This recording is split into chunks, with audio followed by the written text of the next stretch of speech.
Good morning, everyone. This is Dan O'Sullivan with your Bucks Island Area Fishing Report for Saturday, October the 5th.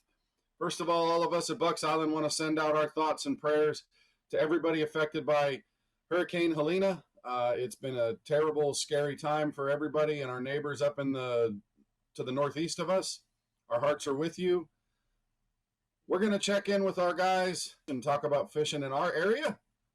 We'll be right back with what the guys have to say.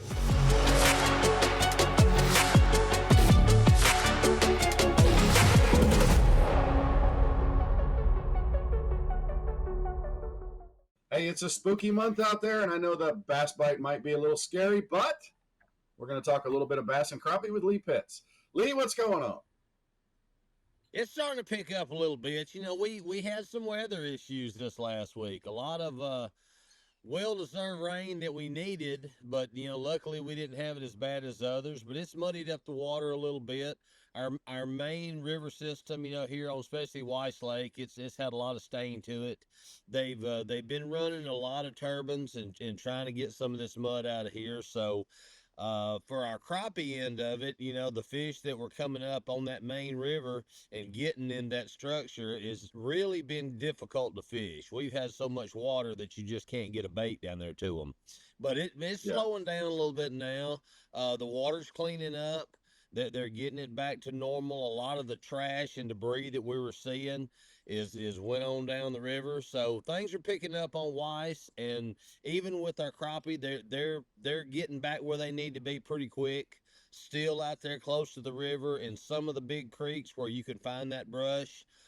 We've done a good job through with our high school teams and people like that have helped us in the last couple of summers putting out canes and putting out man-made structure.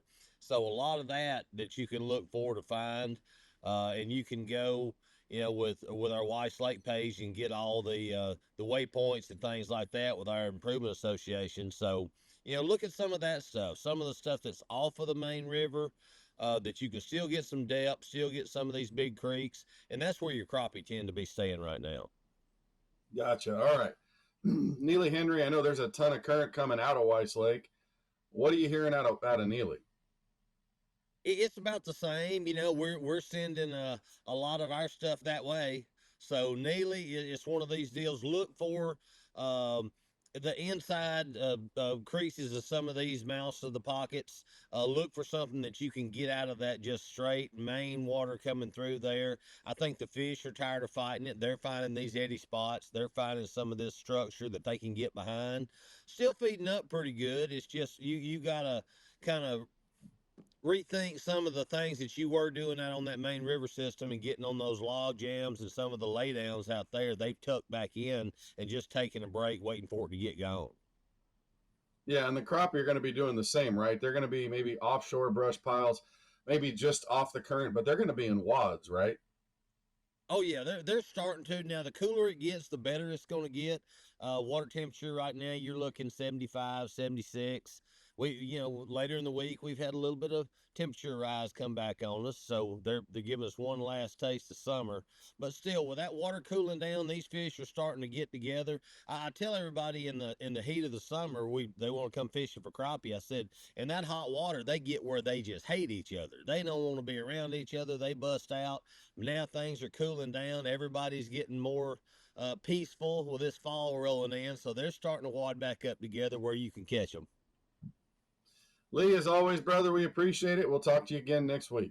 Hey, we got Josh Heron and his new buddy Tango right there. We're going to spend some time with them and talk a little fishing on Logan Martin and Lay Lake. Josh, what's happening? Man, we're creeping on into fall. Cooling down, fish is fixing to get good, and looking forward to regaining our lake back from the lake lifers. Yep, So that's the got truth. definitely got a little bit definitely got a little bit more watercolor. Got a little bit more flow.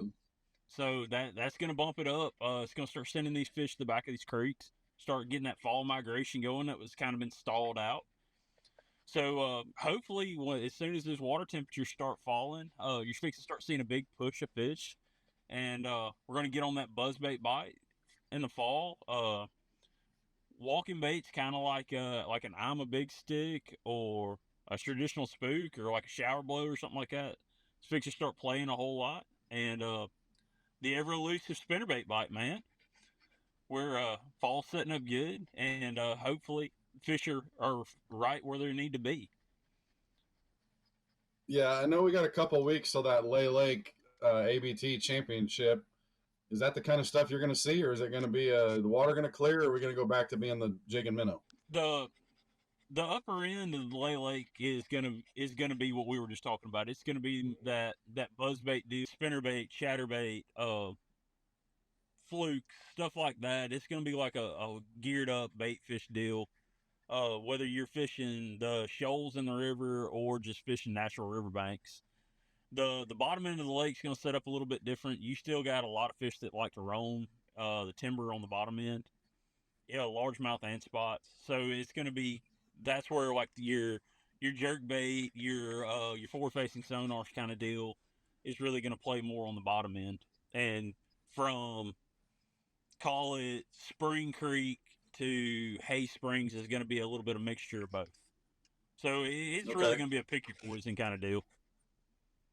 Is there going to be any semblance of a topwater bite down there on the lower end of the lake, or is it just you get started on that jig and minnow right away? No, they're gonna bite early. But it's gonna be hit and miss. I think a jerkbait's probably gonna be the most consistent bite going on the bottom end of the lake. And it's not a cold water thing down there. It's a really fast deal. That's cool. I know that water clears out a little bit, and it might be minnow time for everybody, but hopefully it stays a little bit muddy, and everybody's got a little bit of a chance. Yeah, hopefully largemouth show out, man. I would like to see largemouth show out on Lay Lake. It seems to be a rare occurrence these days, but hopefully it does. Well, we appreciate everything. Drive careful getting your boy home, and tell everybody we said hi. We will. Tell them. Bama bound. Hey, we got Gentry Gordy going to join us here, and we're going to talk a little bit of Lake Martin and Jordan Lake. Gentry, that Bassmaster Open got moved to Lake Martin. What can those guys expect? I think a lot of fish, Dano. There's a little bit of dirty water coming down the river. Not dirty like Coosa River dirty, but for Lake Martin dirty. A good stain to it. Sandy Creek's gonna have some stain in the back, probably the back of Blue Creek and the back of Kalijah. The middle of the lake will be pretty clean. The good thing is, so the water was falling this time of year like it always does, but with all the rain, it's kind of stabled out a little bit.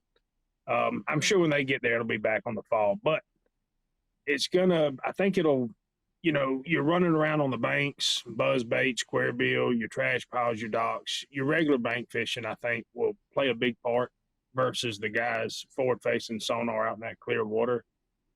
It could go either way, but I think if shallow water bait burning's your thing, that rain we got is going to probably help. Maybe even out the playing field just a little bit. What kind of big fish are you going to come see out of there? I mean, what's the big fish of that tournament going to be? I think you'll see some 6-pounders. There was one caught up there last weekend. With the water cooling off a little bit and moving, I think you'll see a 6-pounder a day. Okay. All right. Let's turn our attention to Jordan Lake. I'm sure that place can be a little dirty, but there's some water running through the system, which is always good. Yeah, it don't really matter. I've been up there and the water just be nasty, but if it's moving, them spotted bass don't care. So anything up the river, your swim baits and the current breaks up there, but also on your little eddies up the river on some of those big rock bluffs, throw a jig up in there, or, kind of free fall your swim bait, stuff like that. If that's not your thing, you can go down the lake, and I do the same thing I would at Martin. I'd kind of burn the banks with a buzz bait,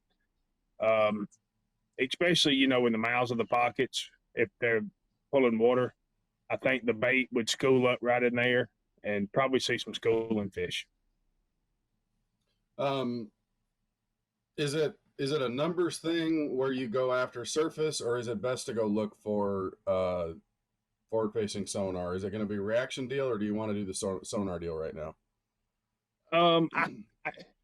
To me, with the water being dirty, I'm gonna go off a reaction bite, especially if you've got it's that time when you got a section of bank that produces a good bite, one or two good bites, I'd circle back around to it. There's a reason they're there. It's probably the bait or just the way the current's coming through. But if you can find some good fish, I'd circle back through there at least 2 or 3 times. That, because Jordan's not big. So if you can find an area holding some good fish, it's holding them for a reason.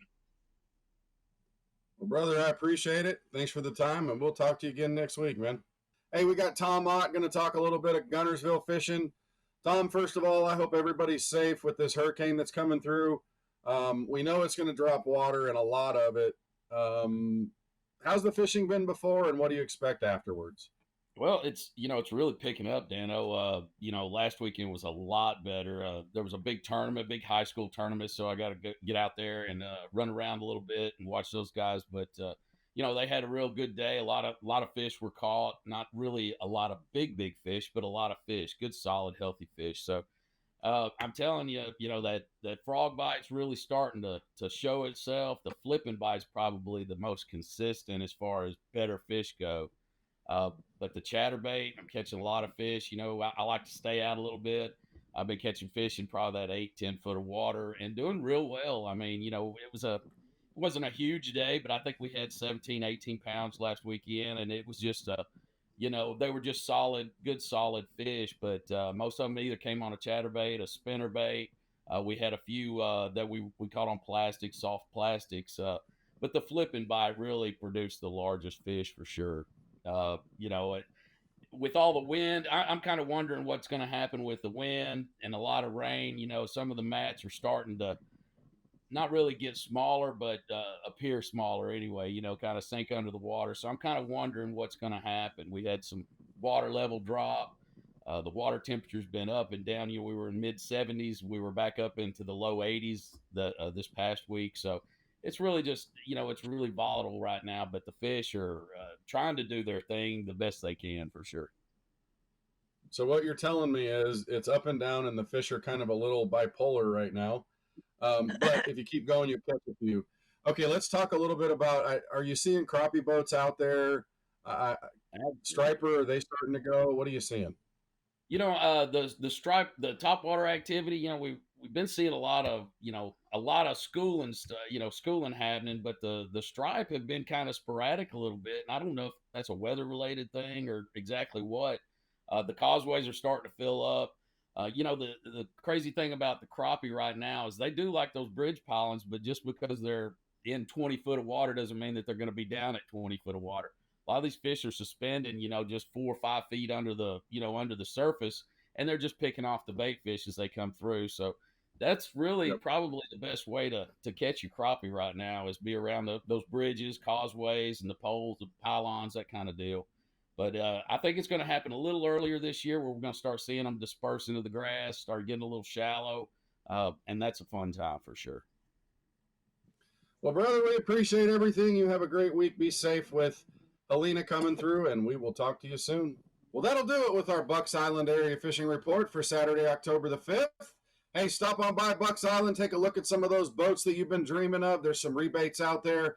We got the parts and service to keep you on the water. We got the tackle to help you put a few fish in the boat when you're there. Come by and see us Tuesday through Friday, 8 to 5, Saturdays, 8 to noon.